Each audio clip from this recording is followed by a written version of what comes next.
en public, mais aussi et surtout à gérer ce mal-être, en fait. Voilà, à gérer ce mal-être, à gérer ce trac.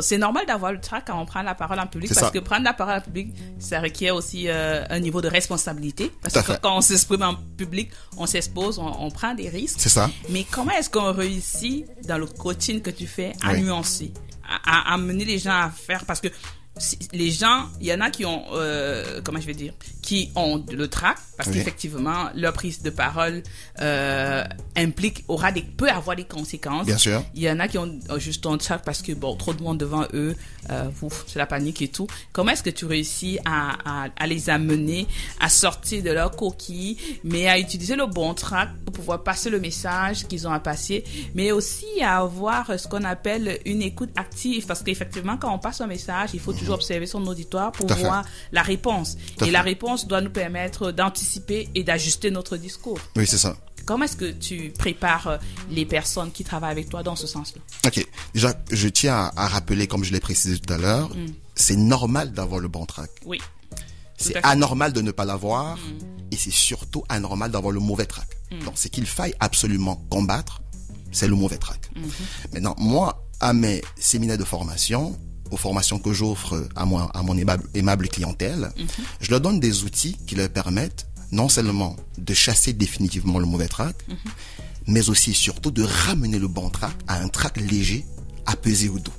Alors, de manière pratico-pratique, comment je m'y prends? Là, je vais donner une astuce, une technique qui permet à ces personnes qui sont dans le bon trac, aussi dans le mauvais trac, de revenir à ce trac qui est léger ou apaisé. Pour moi, un orateur ou une oratrice, lorsque il ou elle prend la parole en public, il ou elle joue le rôle de motivateur ou de motivatrice. Pour moi, vous ne saurez motiver les autres sans d'abord toutefois vous motiver. Donc, pour moi, la première clé pour vaincre ce mal-être, pour regagner confiance, retrouver la joie de vivre, afin de captiver l'attention de son public, c'est l'automotivation. Qu'est-ce que j'entends par l'automotivation? L'automotivation est tout ce qui nous pousse à accomplir très efficacement diverses tâches en faisant preuve de résilience, c'est-à-dire je renonce à moi, en faisant preuve d'anticipation, c'est-à-dire de proactivité, et en faisant preuve également d'optimisme.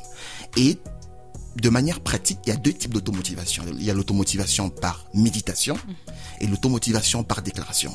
Tout ça se passe au niveau de la phase préparatoire. Parce que je tiens à préciser que quand on parle de l'art oratoire, il y a 3 temps forts. Il y a avant, qui est la phase préparatoire, pendant, qui est le jour J, le jour où vous allez prendre la parole en public, et après, qui est la phase du bilan.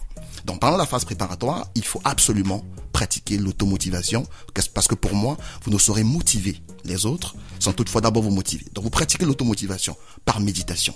En quoi est-ce que ça consiste? Vous prenez un support papier.